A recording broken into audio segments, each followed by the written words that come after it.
आपका हमारे YouTube channel में स्वागत है। चलिए कहानी शुरू करते हैं। कहानी का नाम है बरसात की रात और पुरानी हवेली। घनघोर बारिश हो रही थी। बकगंज गांव के 3 लोग शंकर, मोहन और जगदीश चौधरी चाय वाले की दुकान पर बैठे थे।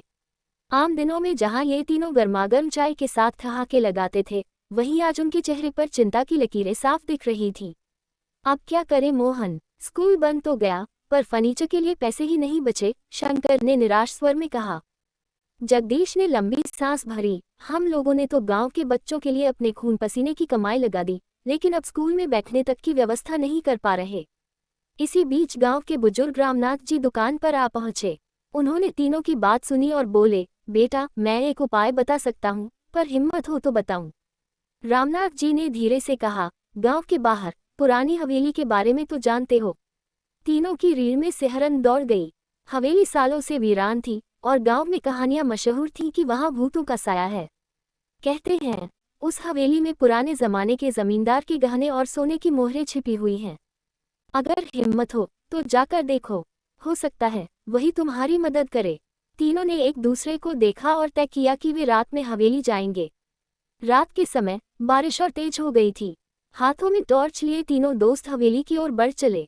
हवेली के पास पहुंचते ही हिम्मत जुटाकर वे अंदर घुसे। शंकर ने कांपती आवाज में पूछा। अचानक हवेली के कोने में रखा एक पुराना संदूक अपने आप खुल गया। तीनों की आंखें फटी रह गईं। संदूक में गहने, सोने की मोहरें और पुराने नोटों के बंडल भरे हुए थे। लेकिन तभी एक धीमी सी हंसी गूंज उठी। तीनों के पैरों तले जमीन खिसक गई। सामने सफेद कपड़ों में एक छायामयी आकृति प्रकट हुई। डरने की जरूरत नहीं, मैं इस हवेली का पुराना मालिक हूँ, वह आवाज गूंज उठी। तीनों घबरा गए, लेकिन फिर वह आत्मा कोमल स्वर में बोली, सालों पहले मैंने ये दौलत गरीबों की मदद के लिए रखी थी, लेकिन लालच के कारण मेरी आत्मा को मुक्ति नहीं मिली। अब अगर तुम इसे स्कूल के बच्चों की भलाई में लगाओगे तो मुझे शांति मिलेगी।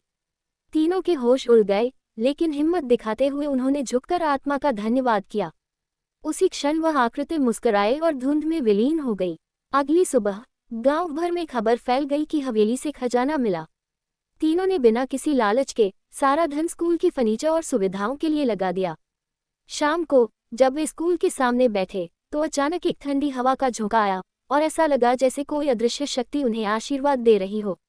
बरसात की उस रात ने न केवल गांव के बच्चों का भविष्य रोशन किया, बल्कि एक बेचैन आत्मा को भी मुक्ति दिला दी। अगर आपको हमारी कहानी अच्छी लगी हो तो आप हमारे चैनल को सब्सक्राइब और वीडियो को लाइक कर दीजिए।